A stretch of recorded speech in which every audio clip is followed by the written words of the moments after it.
एक बार की बात है, एक आलसी आदमी होता है और वो बहुत ज़्यादा आलसी होता है। उसको बिल्कुल भी कुछ भी काम करने का मन नहीं होता। जवान नौजवान और दिन भर पड़ा रहता, और जब भी भूख लगती है इधर उधर से कहीं से भीख मांगता है, कहीं कुछ सोचता है कि मुझे खाना मिल जाए, फिर पड़ा रहता। एक बार की बात है, उसको भूख लगी और वो जा रहा था। रास्ते में एक फलों का बगीचा दिखता है।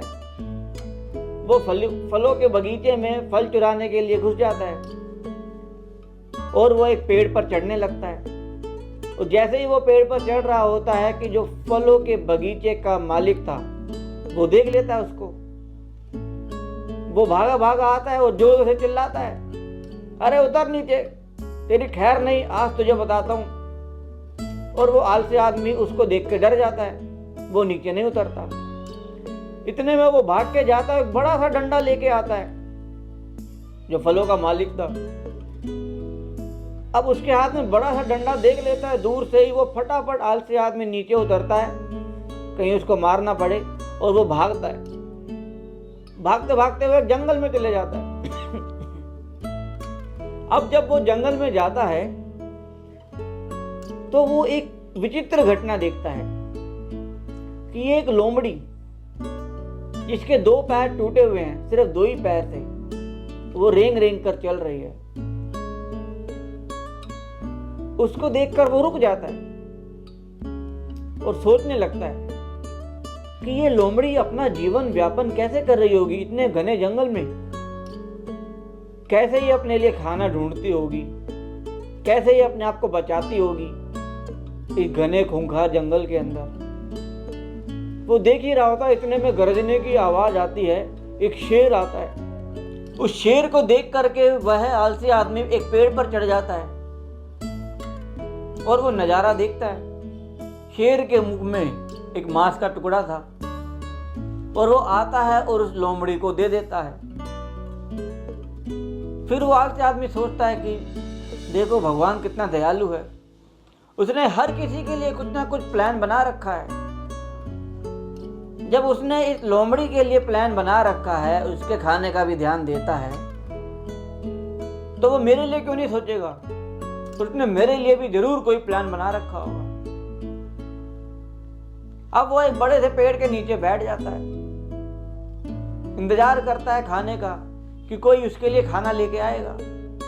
1 दिन पूरा बीत गया, 2 दिन पूरा बीत गया, तीसरे दिन उससे रहा नहीं गया, बहुत जोर की भूख लग रही थी।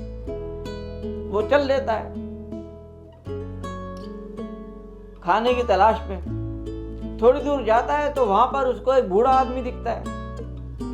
वो बूढ़े आदमी को कहता है कि बाबा कुछ खाने को है क्या? मैं 2 दिन से भूखा हूं, मुझे भूख लग रही है। तो वो आदमी उसको कुछ खाना देता है और फिर वो उन बूढ़े आदमी को कहता है, आलसी आदमी, कि बाबा मैंने एक विचित्र घटना देखी जिसको देख करके आप विश्वास नहीं करोगे। मैंने जंगल में एक अपाहिज लोमड़ी देखी, उसके लिए शेर को खाना लाते देखा। खुद शेर उसके लिए खाना लेके आ रहा था।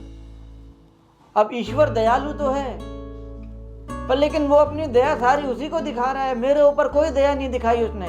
मैं 2 दिन से एक पेड़ के नीचे बैठा था, भोजन का इंतजार कर रहा था, परंतु ईश्वर ने मेरे लिए किसी को नहीं भेजा। ऐसा अन्याय क्यों किया? फिर वो बूढ़ा आदमी बताता है कि बात तो तुम्हारी सही है, बात तो तुम्हारी सही है कि ईश्वर के पास सबके लिए कुछ प्लान है, पर लेकिन ईश्वर तुम्हें शेर बनाना चाहता है कि तुम शेर बनकर दूसरों का सहारा बनो। तुम्हारे हाथ पैर सही हैं, तुम नौजवान हो, तुम कर सकते हो, तुम अपाहिज नहीं हो, मजबूरी नहीं है तुम्हारी लोमड़ी की तरह। फिर उस आदमी को उस दिन बात समझ में आती है कि हाँ, उस दिन से वो खूब मेहनत करता है, अपने आप को काबिल बनाता है और लोगों की सेवा करता है, समाज में कल्याण करता है। तो दोस्तों, छोटी सी कहानी हमें यही शिक्षा देती है कि हम भी शेर बने, छोटी छोटी बातों में रोना पीटना बंद करें और शेर बनकर दुनिया के लिए कुछ करें, लोगों की मदद करें, ना कि लोमड़ी बने, क्योंकि ये सारी दुनिया ही लोमड़ियों से भरी हुई है। कोई आगे बढ़ता है, उसको देख करके कोई खुश नहीं होता है। हमें अपना रास्ता खुद निकालना है दोस्तों। यह कहानी आपको अच्छी लगी हो तो इसको लाइक कीजिएगा दोस्तों। कल फिर मिलेंगे सुबह 9:30 बजे। Thank you, take care, bye bye.